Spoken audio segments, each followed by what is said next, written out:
Okay, at this time, our public hearing that we have tonight, we have one item on that agenda.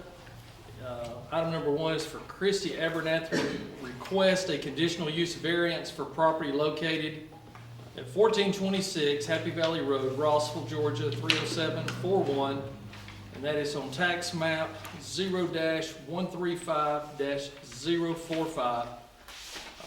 This has been advertised in the paper to meet the guidelines, and also the first public hearing on this was back on, October the 17th. The Planning Commission took this up on their business, and they have now forwarded here to the Commissioners' meeting for the second public hearing. Is there anyone that is here to speak in opposition of this variance request? Any opposition at this time on this? Okay, hearing none, we'll move forward. Is there anyone here that wanted to speak on behalf of this request? Anyone that wants to speak on this request? Okay. Any other public comments on this variance request from anyone? Okay, hearing none, we'll adjourn this portion of our meeting, of our public meeting. There's no one here to speak on this topic for or against. I'm sorry. I'm Christy Abernathy. I didn't know if I needed to speak. If you wanted to speak now, you don't have to, and we'll take it up in our agenda and take action on it in our next portion of our meeting. Okay. But you're fine if you're okay. Either way. Okay. All right. Thank you. Okay, it is 6:04. We'll open back up into our regular scheduled meeting, and you'll find the agenda packets for this also out at the front door, and also this is on our website. We put all of our agenda packets on our website for anyone that wants to download those in the PDF format. We had several meetings in the past here that we had the minutes for. So the first minutes to approve is the special public hearing on September the 24th. Where we had a request for this is where Scenic Land Group come and spoke with us about their project, and we needed a public hearing for that. So they came and gave their presentation. And that video is online on our YouTube channel if anybody wants to see that. And we have those minutes. Did anyone see any corrections or any issues with those minutes from that meeting on that public hearing back on September 24th? Hearing none, we'll sign those into the record.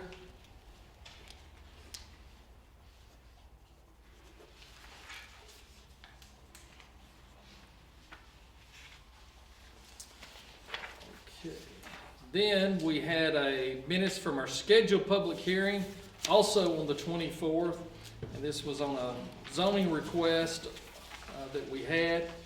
Same thing with it. Anyone have any issues, any corrections or changes on those minutes?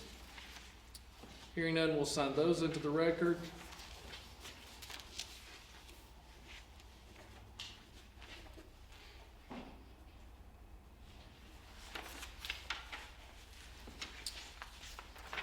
Okay, I think we got one more here. Then we had a couple more here actually. Then we had our regular scheduled meeting on September the 24th that we had. And so you have the minutes from that meeting. Was there any corrections or changes on those minutes from anyone? Hearing none, we'll sign those into the record.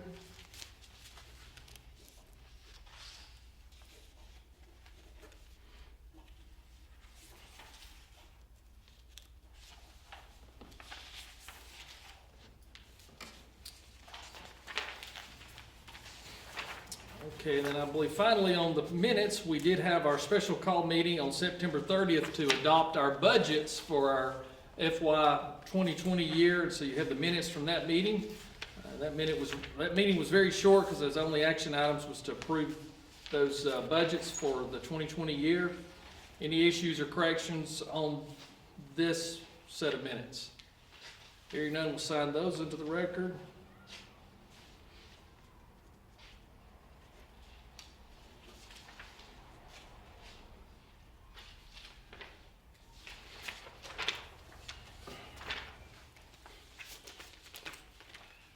Okay. All our item number 1 under our new business is our Veterans Day proclamation. So I'd like to read this. It says, by the sole Commissioner of Walker County, a proclamation, Veterans Day. Whereas President Dwight D. Eisenhower signed the first Veterans Day proclamation in 1954 and called on our nation to pay appropriate homage to the veterans of all wars who have committed so much to the preservation of our nation. And whereas nearly 8% of Walker County's civilian population devoted their talents to assist our country through military service, and whereas our nation has fought and continues to fight battles around the world with the objective of preserving freedom, humanity, and our nation and our way of life, and whereas we are proud to honor all veterans for their service and sacrifice, and wish to extend the appreciation of our citizens to those who have worn the uniform of the United States Armed Forces, and whereas Walker County citizens have a rich history of celebrating service members by participating in events like the Lafayette Women's Club Veterans Day program at the Lafayette High School, the Veterans Appreciation Banquet at the Civic Center, and a tribute to the American for Catoosa and Walker County at the Colonnade. Therefore, I, Shannon K. Whitfield, sole Commissioner of Walker County, Georgia, do hereby proclaim November the 11th, 2019 to be observed as Veterans Day in Walker County, Georgia, in honor of our local veterans and remembrance of those who valiantly fought and gave their lives to protect our freedom. I call upon our citizens to support this day by showing our veterans the extraordinary gratitude they rightfully deserve. Signed and sealed the 24th day of October 2019. All of you that are veterans here tonight, would you please stand so we can recognize you as a veteran here tonight? All right, thank you. We very much appreciate y'all's service to our country, and it's with great honor to sign this proclamation.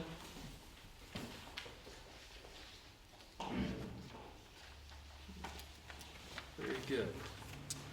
Okay, item number 2, we have a GEMA Homeland Security Memorandum of Understanding, and we have Curtis Creekmore here with us tonight who is going to give us some more information and just a brief overview about what this does for us. Thanks for the opportunity to let me speak here at the meeting. This memorandum of understanding just covers the opportunity for the county to go after grants for the at the state level and federal level during emergency management operations throughout our county. We've been doing it for years and years, as long as the grant has been available to us, and we've actually probably in the last 28 years applied for about 15 different grants and received monies from those grants. With this opportunity, we will be able to go online, and they have a new state portal for the same grant opportunities, but it's computerized now. We don't do the pen and paper and submit. It kind of fast tracks the process for us to either get new monies for our county or in turn get reimbursement for our county in a faster pace. So in signing this, if you will, it'll give us that opportunity just to advance our technology and moving forward with those grants. Okay, thank you. Any questions with this tonight? Okay, here none, we'll sign this so we can move this process forward.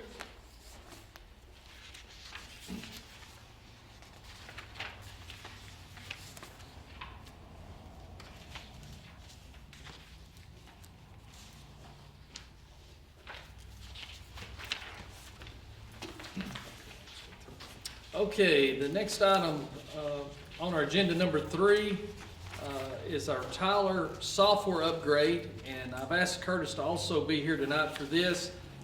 Curtis also works in our emergency management and our 911 center, and he also, for many years, has overseen the computer and IT infrastructure here for Walker County. So this is a pretty major project to upgrade our systems, and I wanted Curtis, since he's frontline with this and represents the county and handles the details of this and the implementation, for him to be here tonight to speak to you and give you an overview and answer any questions. So, Curtis? Again, I appreciate the opportunity to speak on this topic. Back in 2008, we entered in a contract with Tyler Technologies to purchase a software for our emergency services. It covers law enforcement, fire department, EMS, and 911. Anything that we do that touches any of those departments, we have one software that will accurately record and track all our operations. With that said, that was in 2008.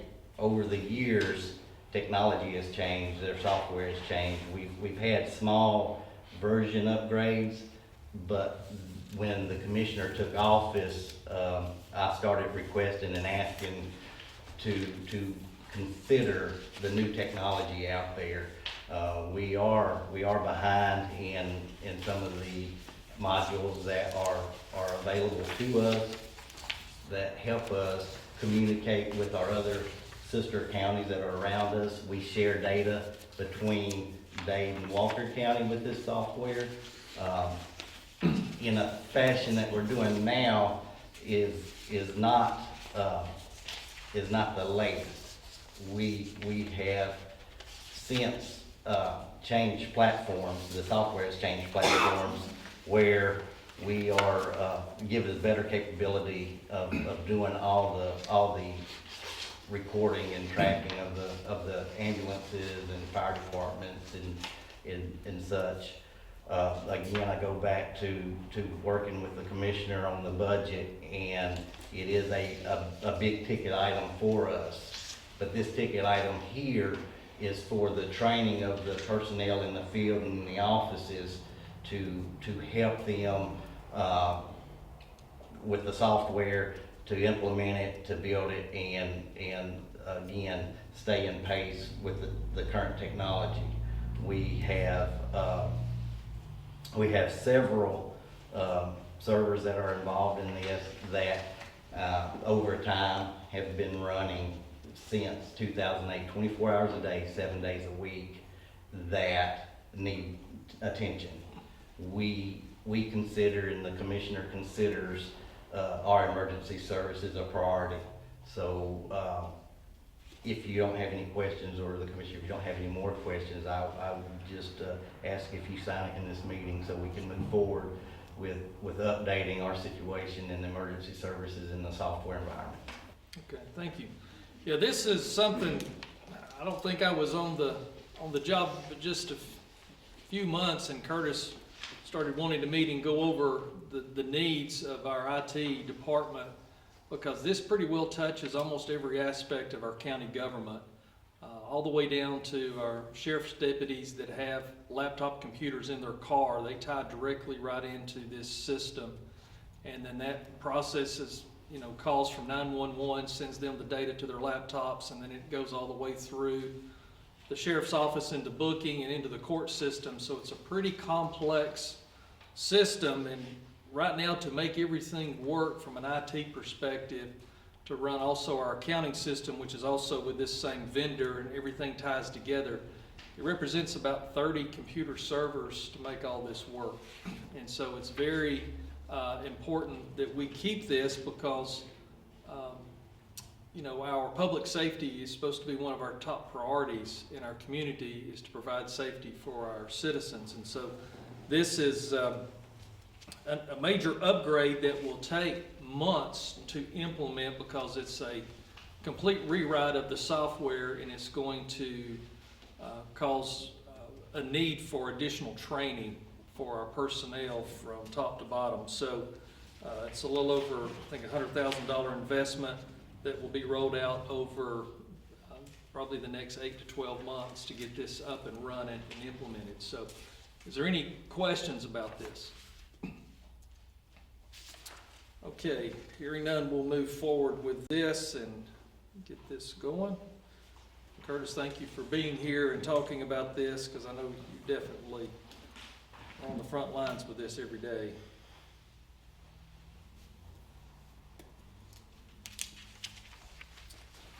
Also too, and Curtis alluded to briefly, our friends and partners over in Dade County are also upgrading their system. And so there's a lot of synergies that we have with Dade County, and Walker County, led by Curtis, has been working with their IT folks and 911 EMA director for many years. And so we are in a situation by staying together on this that for some unknown reason, if our 911 center got hit and got taken completely offline, or Dade County system got taken down, we can go over there and operate, and they can come over here and operate and pick up our data right where we left off. So it's great to have other county partners like that, and there's been that much forward thinking for disaster preparedness and readiness, because we never know when the next tornado is coming or the next power outage is coming. And so there's literally a protocol set up where their personnel could come here, or we could go there and keep things up and running and support each other and work together through any type of difficulty or crisis or anything that may come up. So it's good to have that information. Okay, item number 4 is a transportation service contract with Transit Alliance Group. This is a pretty thick contract because everything that comes through the state and federal government has a lot of pages and a lot of details. This is just renewing our obligation, commitment, and relationship primarily with Transit Alliance, which is who we work with is on our transit system. And so this is just a renewal for the next term, and our county attorney, Matt Williamson, has reviewed all of this and made sure everything's in good order. And so we needed to execute this agreement in a public meeting and send this back to them. So if you can't sleep later tonight and need something to read, this is your document. So is there any questions or concerns about renewing our agreement to continue our transit service? Okay, hearing none, we'll sign this.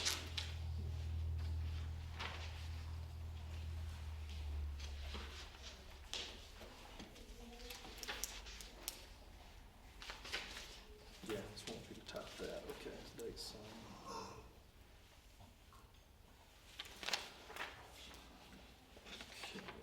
Okay, there's several things here to sign, so just bear with us.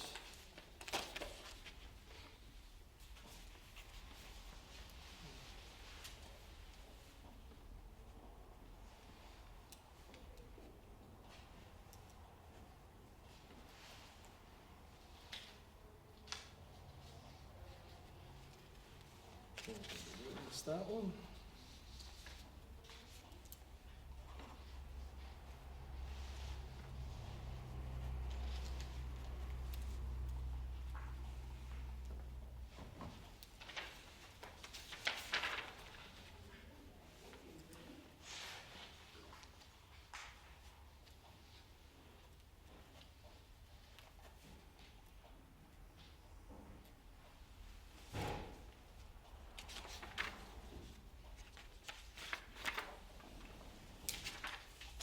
We're getting close.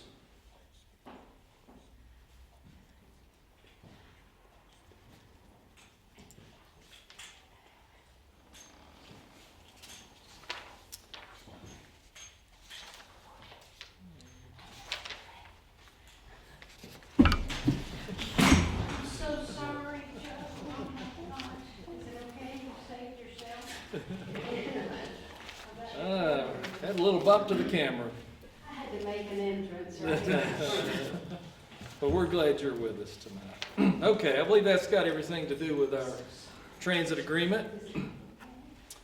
Okay, the next item we have is a purchase order 2020-124 to, I guess they pronounce that, Rackley Roofing Company for Walker County Maintenance Shop Repair on the roof, which is 14,550 square foot approximately.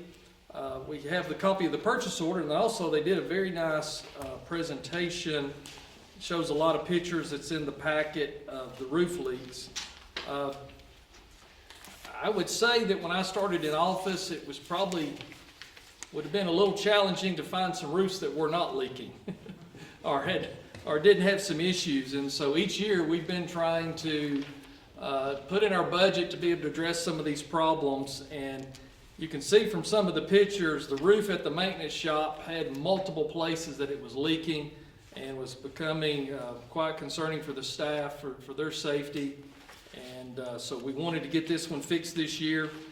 We had a couple of different quotes to replace the roofing, and this company came in and said, hey, we feel like we can do the proper repairs and guarantee our work, and we can get you an additional 3+ years of service life out of this roof, maybe longer, because the estimates that we were getting to replace the roof was, between $100,000 to $150,000 for roof replacement.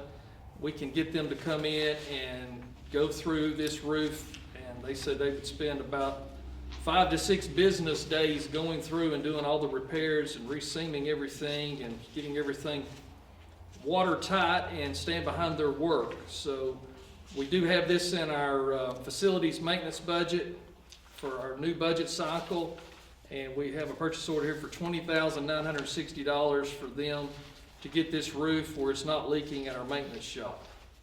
So is there any questions or comments about this agreement? Okay, hearing none, we'll sign this purchase order.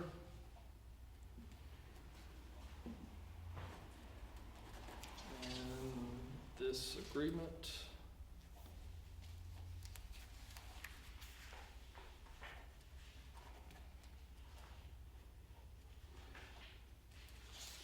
Now they get us one more roof fixed. Okay, next purchase order, 2020-51, is for Prater Ford purchase of 2019 F-150, excuse me.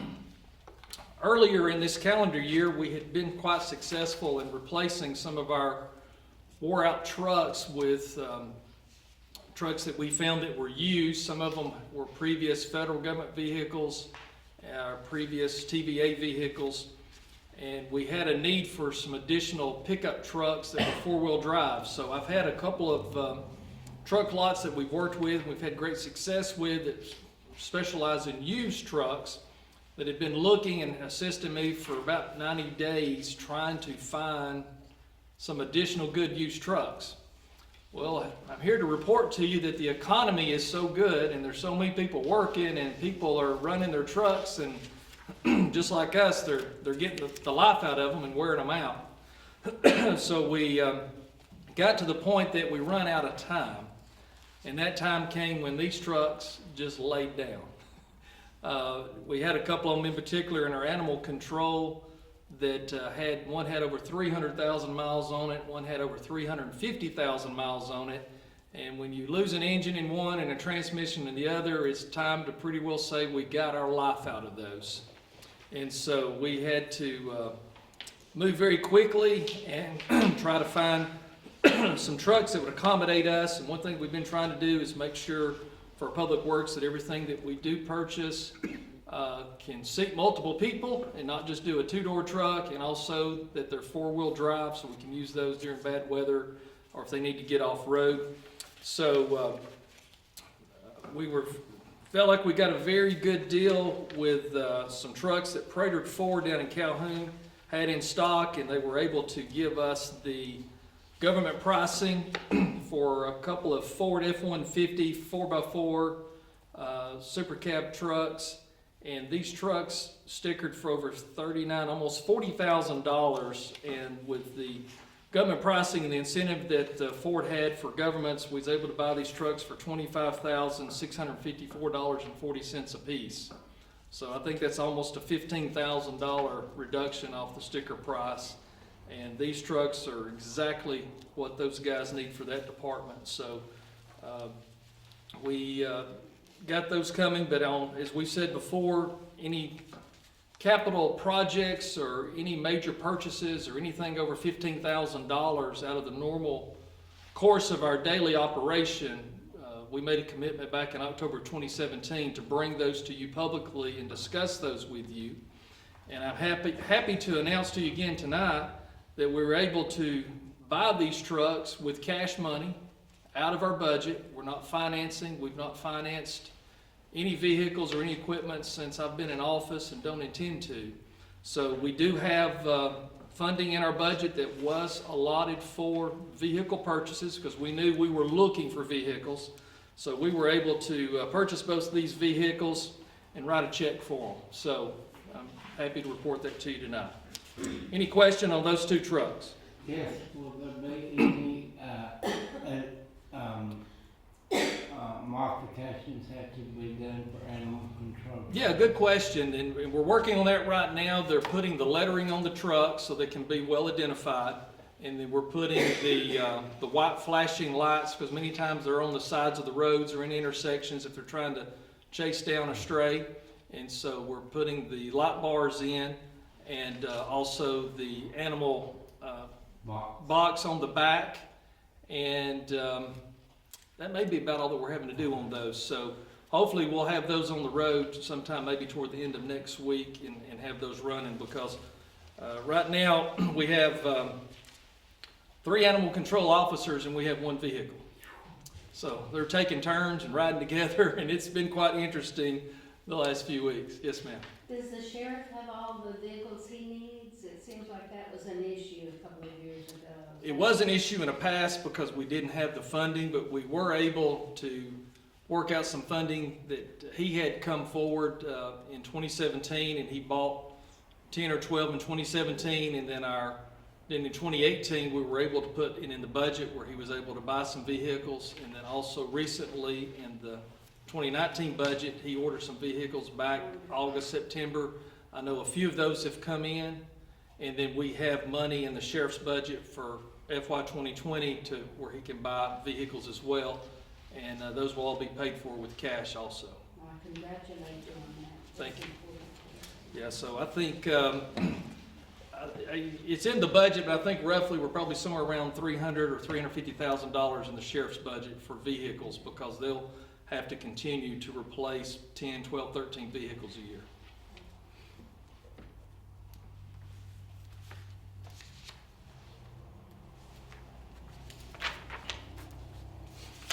Okay. The next one we've got here is a purchase order 2020-78 for Prater Ford, also for 2019 Ford. This is a 4-door, 4-wheel drive, super cab as they call them, with a V6 engine. This one also has just like the other two, has the cloth seats and the vinyl flooring in it for, what most work trucks do. It doesn't have the carpet in it, is what I'm trying to say. It's got the vinyl flooring. Again, it also is a 4-wheel drive. And this one, small print, this one was almost $40,000 as well. Or no, that's still that part of that one. I'm sorry. Let me get over to this other one. Here we go. 4-wheel drive. This one was a little over $46,000, and we was able to purchase this one for $32,069. And so we made that purchase, and again, we was able to pay for that one with cash, and that's in our budget for capital purchases with vehicles.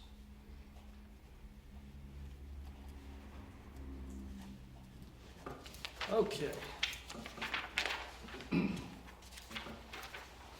All right, the next item on our agenda, item number 8, is our statistic report for our departments, and just to kind of give everyone a snapshot of some of the positive things going on in our county each month. We like to put this report together. So just hit some of the high points here. Our animal shelter, we always like to talk about the progress making there. The total intake of, let's see here, total intake was 82 dogs and 10 cats. We showed our total outgo or outtake of adoption, rescues, and returns was 75 dogs, 13 cats. We did have 12 of those returned to owner. We only had to euthanize 2 dogs, and again, we're only euthanizing if it's a health issue or a vicious animal. And so you can see the historical data there from past years. We continue to manage that number down in the right direction. Code enforcement did 957 inspections. They wrote citations on 98 violations and closed 15 cases for the month of September. Fire department was very active. They had 543 emergency response calls that was handled by 1,813 emergency service vehicles. And they continue to do a fabulous job and installed 39 additional smoke alarms in people's houses. So total for the year, there's 659 smoke alarms that have been installed in houses in Walker County. In comparison, in 2018, there was 228, and in 2017, there was 21 for the year. So 659 is a big jump. We unfortunately had, I think it was 5 fire deaths last year in Walker County.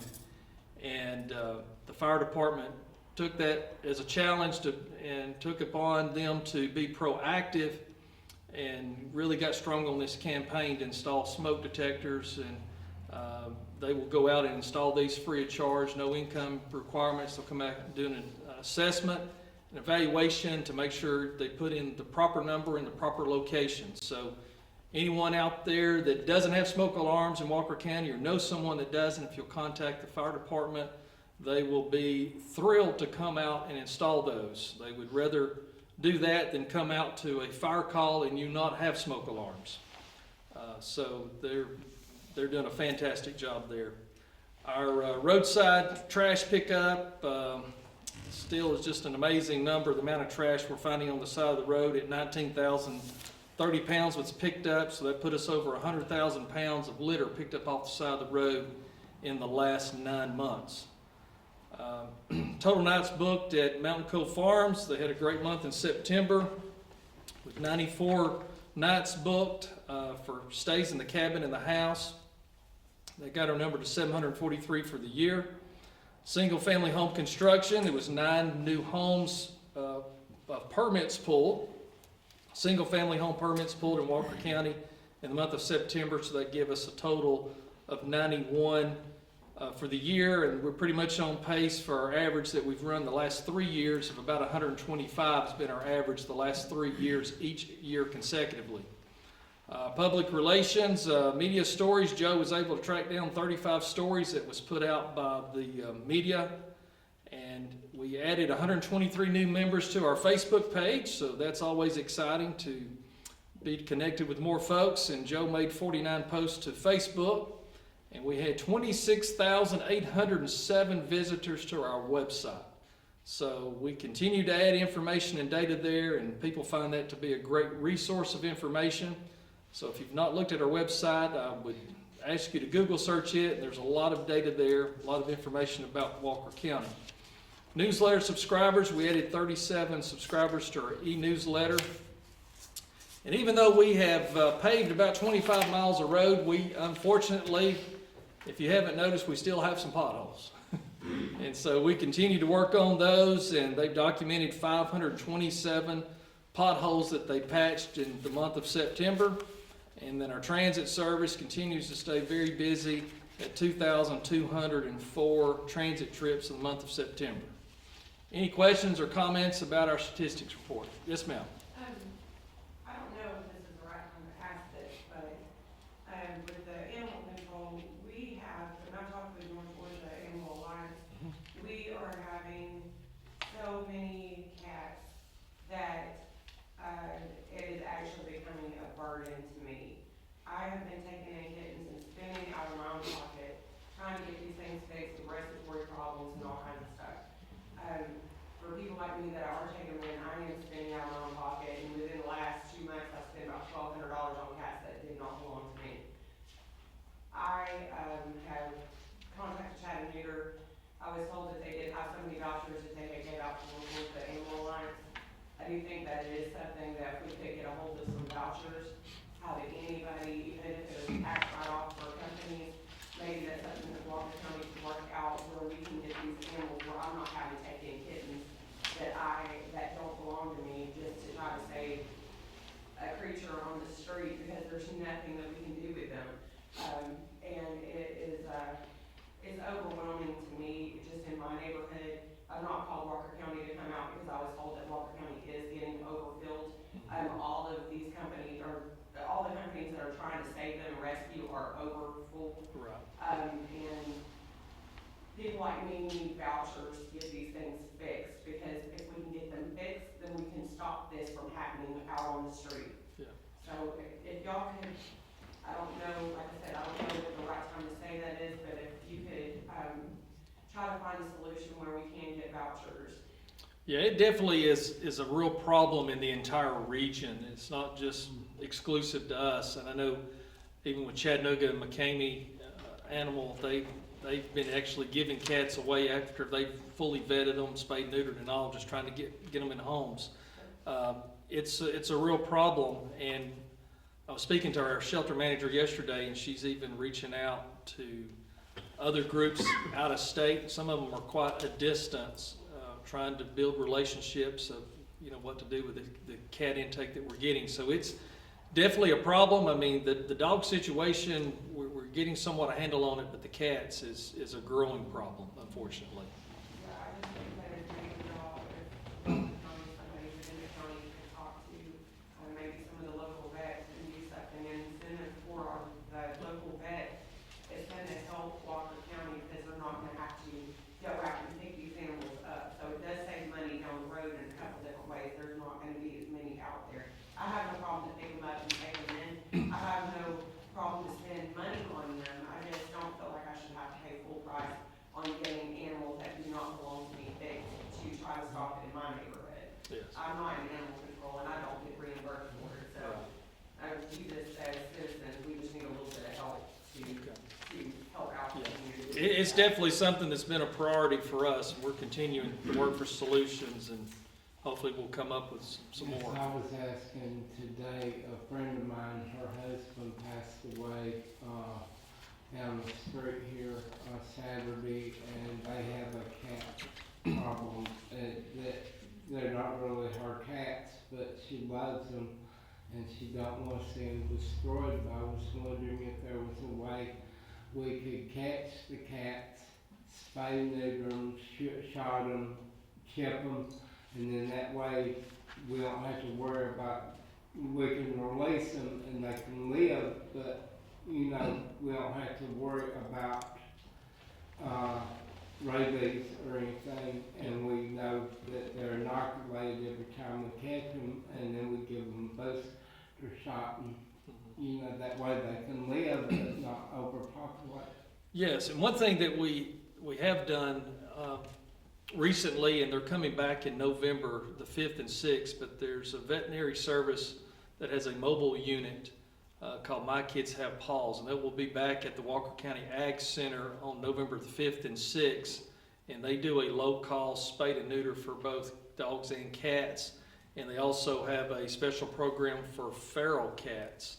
And so anyone that humanely traps a feral cat and brings it in, they have even a lower discounted price to, you know, a package deal of all the proper shots and everything that needs to be done in the spay or neuter, and then you can take and release the cat, and, you know, kind of like what you're talking about, that it's going to live healthy. And if we could find a corporate sponsor to foot the bill for people, you know, who love cats and animals. I love animals. Yeah, very good.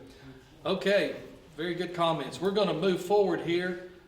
We do have the last official item on our agenda is a consideration of the application for Christy Abernathy requesting a conditional use variance for the property located at 1426 Happy Valley Road, Rossville, Georgia 30741, tax map 0-135-045.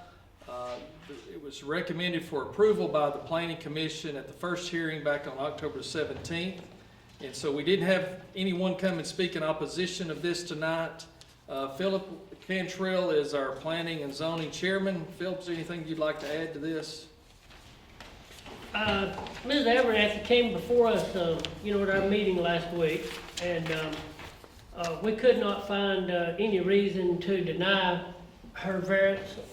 There's also some areas around there where she's asked for it. It's basically doing the same thing, so it's a mixed area, property area, zoning area, Okay. and so we voted to approve. Okay, very good. All right, I'm going to go ahead and also approve this so we can finalize this, and so I'll approve this as submitted by the planning.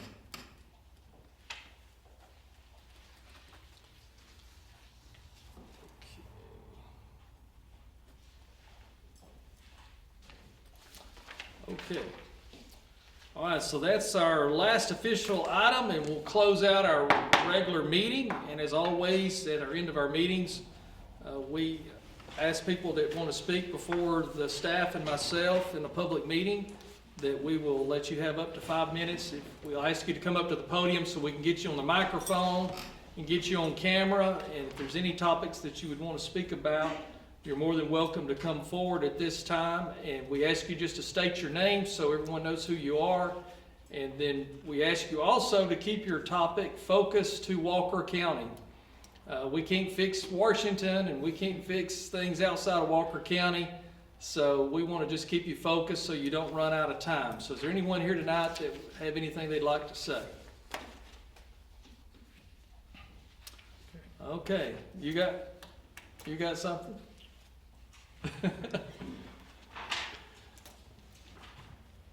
Rufus Smalley. Mountain Cove Farms. Where do we stand? At one time, we were gonna try to liquidate that piece of property. Now that we've got our ducks in a row as far as not having a lien against it, are we gonna consider that again and get out of the hotel business, or? Yeah, and what Rufus is speaking about, one of the hurdles that we had with Mountain Cove Farms is it was leveraged as collateral on the bond that was done back in 2015. And so our hands were somewhat tied then. We were tied big because time. of that bond. And really our only option was being able to lease it out. So it is something that we want to explore. Yeah, because we're looking at the age of the buildings from the last time they were worked on and all of this, we're looking at some expensive maintenance in the next couple of years if we don't try to move this property. Yeah, you are correct. For the county to maintain that facility, there's going to have to be additional investment in the upkeep of the facilities to keep them Or in just good keeping it standing. mowed, I mean, is a big handicap. Yeah, so it's probably something, first of next year, we'll probably put out another request for proposal and see what opportunities may present themselves. When it was presented before, we were working on a presentation for proposals. Did we try to split it up, or did you just do it as a lump sum? We did it as a lump sum, and it was primarily seeing if anyone had an interest in leasing it, because we weren't really in a position to sell it at that time. But now we have all the options available to us now. I think we're gonna be in a better position this time. The last time that happened, remember, we got some really questionable offers when the Development Authority put out the request for proposals. We got some really, really poor offers, and we chose to take no action versus tying the citizens of the county up for a long-term lease for virtually no money Yeah, because at with the all. lease, we would still be stuck with the maintenance. Yes, And the maintenance is, I mean, we got shingles coming off the buildings over there now. I mean, it's just a matter of time that we're gonna have to cough up a bunch of money to maintain them. it's not encumbered with debt now, which is, the most important thing. And also you have some Well, we got high Macklemore quality- Cove going on up on the you got mountain. That high-quality should help it. development going on. That should help it. Makes it attractive. Very Thank good. you. Good point. Anyone else? Okay, before we end, I've got some bittersweet news to share with you. Some of you may be aware of this, but I've got a little more of an update on this today. But Matt Williamson here has been our county attorney since, I guess, March 1st, 2018. March 1st, 2018, and he has been appointed by our governor to be our state court solicitor for Walker County. So he found out, yes, absolutely. So myself, along with Senator Mullis and Representative Tarvin, all wrote letters of recommendation, and we were all very supportive of Matt being appointed to that position, and that's where it's kind of bittersweet. He's been a great county attorney for Walker County, but that's been good, but it's kind of bitter that we're losing him. But fortunately, he's just going next door. So it's a great opportunity for him. He's worked hard, he's proven himself, And I think the governor, without hesitation, saw the quality that Matt is, and I think he was very excited to be able to appoint Matt. So the update to this is, some of you may have heard that, but Matt got word today that November the 5th, the governor's going to swear him in as our state solicitor. So that will be his last official day as our county attorney, and will be officially the state court solicitor after his swearing in on November the 5th. So, Matt, we're excited for you. You've done an outstanding job. It's been great to work with you, and we're all going to miss you. Well, thank you, Commissioner, for those kind words, and thank you to everybody in my life and all of the community here in Walker County for the support through the years, and I love you. God bless you, and I look forward to serving you in this new capacity. Very good. Where will you be sworn in at? The governor's office. At the governor's office at the Capitol. So we're going to go down with him and make sure they get it right. But no, it's exciting. We want to be there to support him, and we're excited about that. So several of us are going to go down on November the 5th and be there to be a part of that moment. So that's all we have tonight. We appreciate you coming and look forward to seeing you back in a couple of weeks. Y'all Thanks have a for good coming. evening. Thanks. Be safe.